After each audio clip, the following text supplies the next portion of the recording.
Good morning. Welcome to Wake Up to Broker Up with Mark, episode number 3. Good morning, everybody. Today we're going to talk about a new GAR form called the F-289, which is Request for Confirmation of Presentation of Offer or Counter Offer. But first, I want to talk about my hat, which is a Broker Up hat, courtesy of one of your fellow realtors, Patty Peck, and she gave it to me as a present, and I'm excited to be wearing it today. So in the GAR, F-289, Request for Confirmation of Presentation of Offer or Counteroffer, it talks about the Georgia Real Estate Commission rule that says a licensee shall promptly tender to any customer or client any signed offer to purchase, sell, lease, or exchange property made to such client or customer. Then it further goes on to talk about a NAR Code of Ethics Rule, Article 1, Standard of Practice 1-7, which says upon a written request of a cooperating broker who submits an offer to the listing broker shall provide as soon as practical a written affirmation to the cooperating broker stating that the offer has been submitted to the seller/landlord.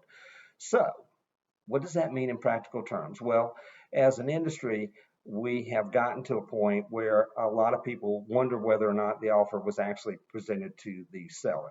That's true for buyers, and it's also true for buyer agents. So what's the best way to approach that? Well, if you're a listing agent, as soon as you receive the offer, because it's coming by email most of the time, send it to the seller. Put a note with the email going to the seller that says, hey, here's a new offer on the property. I haven't had a chance to review it, but here it is.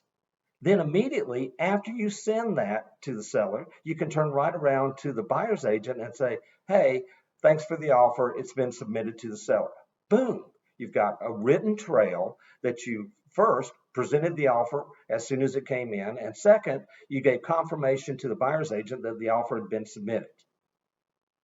It will help you tremendously. Now, I know there's a big idea that you want to go and review the offer and see what terms and figure out whether you need contractors, this, that, or the other as it relates to the offer. And you can certainly do all that.